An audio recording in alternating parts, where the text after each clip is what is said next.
The morning haze over Naval Amphibious Base Coronado clung low, filtering the rising sun's glare into harsh gold streaks across the concrete. Inside the Naval Special Warfare Training Center's gym, the air smelled of steel sweat and determination. Rows of free weights, pull-up bars, and battle ropes gleamed under harsh fluorescent lights. Here, Navy SEAL trainees honed themselves into America's elite warriors. And yet, as they stretched and grunted, pushing bodies to limits few civilians could imagine, none of them noticed the quiet figure weaving silently between the machines. For 15 years, Thomas Tank Washington had walked these same floors. To them, he was nothing but the janitor, a stoic, middle-aged black man in stained coveralls, pushing a mop bucket through the sacred space where legends were forged. The trainees passed him daily, barely acknowledging his existence, stepping around him as one would sidestep equipment left on the floor. None knew who he truly was. And Tank has always said nothing. At 58, Tank had perfected invisibility. His uniform hung loose over shoulders still sculpted from decades of combat conditioning.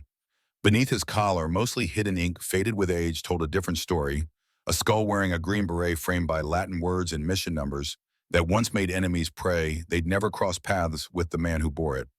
But those days were buried. He was invisible now, by choice, or so he thought. The confrontation began, like most betrayals of respect, with casual arrogance. Jake Morrison, 23, cocky and swollen with pride after surviving Hell Week, held court near the squat rack. His laughter echoed off the walls as he bragged about exploits in San Diego bars, oblivious to the janitor silently scrubbing floors just feet away. Morrison's voice cut across the gym like a blade point. His girls don't want janitors. They want real warriors, not some nobody pushing a mob.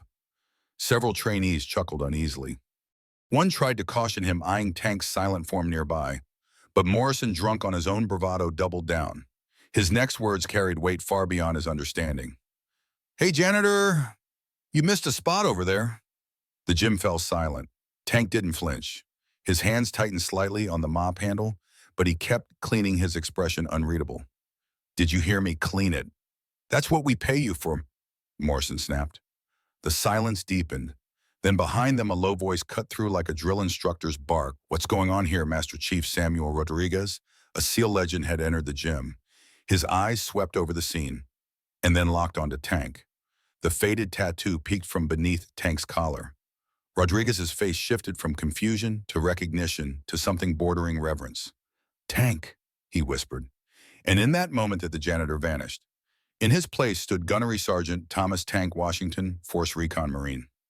Rodriguez stood frozen for a heartbeat, eyes locked on the tattoo beneath Tank's collar. The faded ink of a skull crowned with a green beret wrapped in Latin. It wasn't a tattoo young SEALs would recognize. It wasn't meant for them. That insignia belonged to Force Recon Marines, America's original silent warriors. Only those who'd walked in shadows knew its meaning. And Rodriguez, a SEAL Master Chief with 30 years of black ops behind him, knew exactly what it meant. Tank, Thomas Washington, Force Recon, 2nd Battalion. His voice cracked with disbelief. The gym shifted in an instant. The air felt thicker. The young trainees who seconds earlier laughed at the janitor now stood, rigid eyes darting between their instructor and the man they'd just mocked. Morrison's smirk dissolved as confusion overtook him. He opened his mouth, but no words came. The silence inside the gym felt suffocating. Rodriguez stepped forward slowly, ignoring everyone except Tank. "Why didn't you tell anyone?" His voice was softer now, not the bark of a command, but the tone of someone who just stumbled upon a buried legend. Tank looked down, hands still resting lightly on the mop handle. His expression didn't change. "That was a long time ago, Master Chief." "Bullshit!" Rodriguez's tone snapped back into steel. He turned toward the group of trainees, his face a mask of quiet fury. "Listen up." He pointed directly at Tank, his finger shaking slightly, not from anger but from awe. "You all think you know what a warrior looks like. You think you're tough because you survived Hell Week. Let me teach you something real." Every man in the gym stopped breathing. This man you've ignored, mocked, stepped around for years. This man is a Gunnery Sergeant Thomas Tank Washington, Force Recon Marine. 3 tours in Vietnam, 2 in Grenada, classified missions in Central America that still aren't on record. He's earned a Navy Cross, 2 silver stars, Purple Heart with 3 clusters.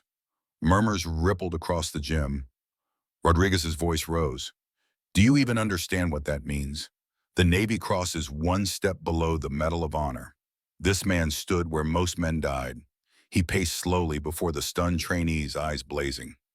Gunnery Sergeant Washington ran Black Ops before half of you were even born. He carried wounded Marines 5 miles under enemy fire. He called airstrikes on his own position when there was no other choice. His name still whispered in Force Recon units as a goddamn legend. Tank's expression remained calm. His silence said more than words ever could. Rodriguez pointed to Morrison, who looked like a man about to be court-martialed. You called him a janitor, told him to clean your mess like he was nothing. Morrison swallowed his bravado, crushed under the weight of reality. Son Rodriguez said coldly, you just disrespected a man who's done more for this country than you or I ever will. The gym was dead silent. No one moved. No one spoke. Finally, Tank broke the silence. Master Chief, these boys don't need war stories. They need training. Rodriguez shook his head. No, they need perspective. He looked at the trainees, at Morrison, at every young man in that room, and his voice dropped to a growl. You look at Gunnery Sergeant Washington, and you remember respect isn't given because of rank or uniform. It's earned in blood, in silence, and in sacrifice you'll never fully understand. A young instructor stepped forward, Maria Santos. Her voice cracked as she spoke. My father served with him. Carlos Santos. He told me stories of Tank Washington saving lives in Grenada. Tank finally looked up, in his eyes softening. Carlos, he made it home. He did, sir, but he never forgot you. Tank looked away, his composure nearly breaking for the first time. In that moment, every man and woman in the gym understood the truth. The quiet janitor they'd ignored was a silent hero, a ghost of a war they'd never fought, carrying battles they'd never see. And for the first time in 15 years, Tank set down his mop, not because his shift had ended, but because the gym had finally remembered who he was. But the respect that finally surrounded Tank in that gym didn't last long. 3 days later, Thomas Tank Washington arrived at work to find Harold Brennan, his civilian supervisor, waiting outside the janitor's locker room. Brennan's usual clipped professionalism was gone. He looked nervous, holding a manila folder under one arm. Tom, we need to talk. Inside the small office, Brennan closed the door behind them and placed the folder on the desk with a sigh. I don't know how to say this, so I'll be direct. You're being suspended, effective immediately. Tank's jaw tightened, though his voice stayed calm. Why? Brennan avoided his gaze. A formal complaint's been filed. Allegations of misrepresentation, potential stolen valor, and interfering with official SEAL training. Tank blinked slowly. That's impossible, I know that. But it's official now. From Lieutenant Commander Patricia Hayes herself. At the mention of Hayes' name, something cold coiled in Tank's gut. He'd seen her around the base. An officer who never wore combat ribbons. Her career had been built behind a desk rising through administrative channels. A woman who viewed warriors like inventory and saw men like Tank as liabilities, not legends. Brennan slid the complaint file across the desk. According to this, you claim to be a Force Recon Marine to impress trainees, that you've been disrupting training schedules, and that your military records don't support your claims. Tank didn't even look at the paperwork. You know that's false. Brennan nodded miserably. I do. But Hayes has the XO's ear. She's pushing for a stolen valor investigation. Until it's resolved, you're barred from the facility. For the first time in decades, Tank felt a chill seep into his bones that no battlefield had ever caused. Overnight, he became a pariah. Base security escorted him from the training center that morning. His access badge was deactivated. He couldn't set foot inside the gym, where he'd worked 15 silent years. Whispers spread fast. His absence was noted by the trainees he'd once inspired and the instructors who'd just begun to see him as more than a janitor.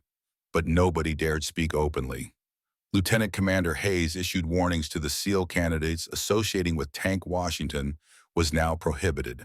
Any discussion of his unverified claims would result in disciplinary action. Rumors grew. Maybe the old janitor had lied. Maybe his medals weren't real. Maybe the tattoo was fake. Morrison, the trainee whose insult had sparked everything, sat in the barracks racked with guilt and doubt. He wanted to defend Tank.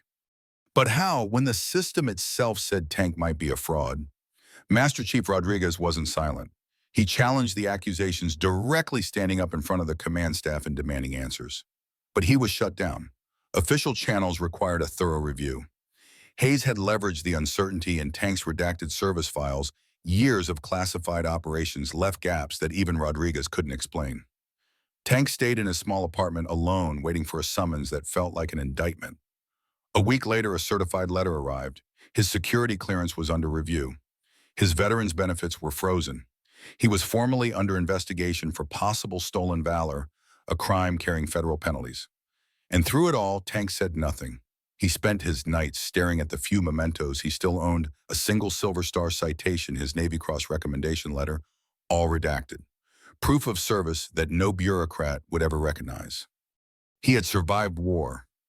He had survived decades in silence. But now he faced something he didn't know how to fight: betrayal from his own. For the first time in his life, Gunnery Sergeant Thomas Tank Washington felt truly defeated. The call came at dawn. Tank's old rotary phone rang twice before he answered, expecting more bad news. Instead, a firm voice, one that commanded wars, not meetings, spoke calmly. Gunnery Sergeant Washington, this is General Marcus Stone, Commandant of the Marine Corps. Tank sat up straight, unsure he'd heard correctly. Sir, I know what's happening to you, Marine. I'm flying in. No further explanation, no request, just an order wrapped as a statement. By noon, Tank stood in full-dress blues outside the gates of Camp Pendleton, where a government vehicle arrived and whisked him to the command conference center. Waiting inside were General Stone, Colonel James Mitchell, a Force Recon legend, Tank once saved in Nicaragua, and Mr. David Chin, a Department of Defense investigator. They'd assembled for one reason: Tank. Gunny Stone began clasping Tank's hand. We've pulled every file we could find. What we discovered is extraordinary. Chin produced folders, some stamped top secret, others completely redacted but now declassified. You're not missing from the system, Sergeant. You're buried inside it. Tank sat silent as Chin detailed a service history more extensive than he remembered: 47 Black Ops missions, multiple denied combat deployments, and recommendations for honors that were classified out of existence. Chin's voice remained steady as he laid out the truth Tank had long suspected but never dared confirm.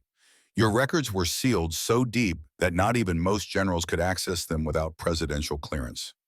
You weren't erased, Gunnery Sergeant Washington. You were protected. General Stone leaned forward, locking eyes with him.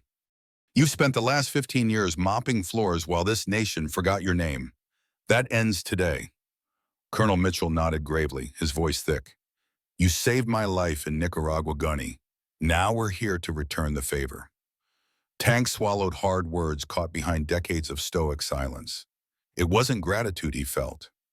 It was weight, the crushing realization that everything stolen from him wasn't by accident. It had been by design. Chin continued sliding another folder forward. And as for the person who tried to destroy you now, Lieutenant Commander Patricia Hayes, she's been under quiet investigation for months. Unauthorized file access, selling restricted personnel data to defense contractors. Your case wasn't a coincidence, Sergeant. You were target. Tank's jaw tightened. Why? Because you could have exposed her. Chin, and as General said, we're heading to. By late afternoon, the Marine Corps Commandant Tank Washington, Colonel Mitchell, and Chin's federal team arrived unannounced at the Naval Special Warfare Training Center. Personnel scrambled as the highest-ranking Marine in the nation walked through the gates without ceremony, his face stone cold. Inside the main assembly hall, instructors, trainees, and base officers, including a now pale Patricia Hayes, were ordered to gather. Cameras rolled, phones recorded, rumors swirled like wildfire. General Stone took the podium.